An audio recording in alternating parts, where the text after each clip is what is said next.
Hello viewers, আপনারা দেখছেন take Bangla tutorial আর আমি দিলীপ চন্দ্র বর্মন আছি আপনাদের সাথে। ভিউয়ার্স, আজকে আমরা দেখব কিভাবে এমএস ওয়ার্ডে লেখাকে কিভাবে আউটলাইন করে এবং লেখাতে কিভাবে শ্যাডো তৈরি করে। তো তার জন্য আমি চলে যাব আমার মাইক্রোসফট অফিস সেভেনে।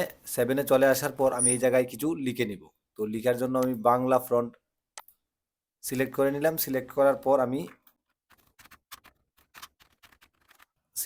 পর আমি আমার এই যে এই লেখাটুকু লিখে নিলাম। আমি এই লেখাটাতে প্রথমে আমি এটাকে একটু বড় করে নিচ্ছি। বড় করে নিয়ে আমি এটাকে যদি আউটলাইন করি, তো আউটলাইন করার বিষয়টা আমরা অনেকেই হয়তো বা জানি না। তো যারা না জানি, স্পেশালি এই ভিডিওটি শুধু তাদের জন্যই। আপনি এই লেখাটাকে যেটুকু জায়গা আউটলাইন করতে চাচ্ছেন ওইটুকু জায়গা সিলেক্ট করবেন। ধরুন আমি এইটুকু জায়গা আউটলাইন করব। তো এইটুকু জায়গা সিলেক্ট করে আমি কিবোর্ডে কন্ট্রোল ডি প্রেস করব। কন্ট্রোল ডি প্রেস করার পর এই যে আউটলাইন চেক মার্কে শুধু আপনি একটি টিক চিহ্ন দিয়ে দেবেন। টিক চিহ্ন দেওয়ার পর আপনি ওকেতে ক্লিক করে দেবেন। ওকেতে ক্লিক করে দেওয়ার পর দেখুন আমার এই যে ট্যাগ বাংলাটি কিন্তু আউটলাইন হয়ে গেছে। তো আশা করছি বুঝতেই পারছেন কত সহজেই আউটলাইন করা যায়। এখন আমি যদি টিউটোরিয়ালটিকে শেডো দিতে চাই টিউটোরিয়ালের মধ্যে, তো শেডো দেওয়ার জন্য আমি টিউটোরিয়ালটি সিলেক্ট করার পর কন্ট্রোলে চাপ দিয়ে ধরে আমি ডিতে প্রেস করব। ডিতে প্রেস করার পর এই ধরনের একটি অপশন আসবে।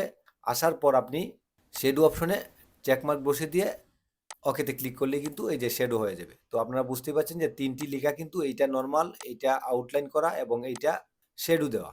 তো আপনারা কন্ট্রোল ডি দিয়ে না গিয়েও হোম রেবনের ফ্রন্ট যে মেনুটি আছে ওই মেনুর এই কর্নারে ক্লিক করলেও কিন্তু এই অপশনটি চলে আসবে। তো এই জায়গা থেকে আরও অনেকগুলো এই যে অল ক্যাপস লক অর্থাৎ ইংলিশ লেখলে যদি আপনি ছোটো হাতেরও লেখেন সব কিন্তু বড় হাতের হয়ে যাবে। এই ধরনের আন্ডারলাইন করা, তো এইগুলোতে চেক মার্ক দিলেই কিন্তু আপনারা ওঠানামা করলে ইফেক্ট, বিভিন্ন ইফেক্ট, লিখার বিভিন্ন ইফেক্ট তো বুঝে যাবেন। তো আমার এই ভিডিওটি ভালো লাগলে অবশ্যই চ্যানেলটি সাবস্ক্রাইব করে পাশে থাকা বেল বাটনটি চেপে দেবেন, কারণ আমরা কন্টিনিউ এই ধরনের এমএস ওয়ার্ড নিয়ে টিউটোরিয়াল তৈরি করতে থাকবো। তো ধন্যবাদ ভিউয়ার্স, ভালো থাকবেন। আবারও দেখা হবে নতুন কোনো টিউটোরিয়াল নিয়ে।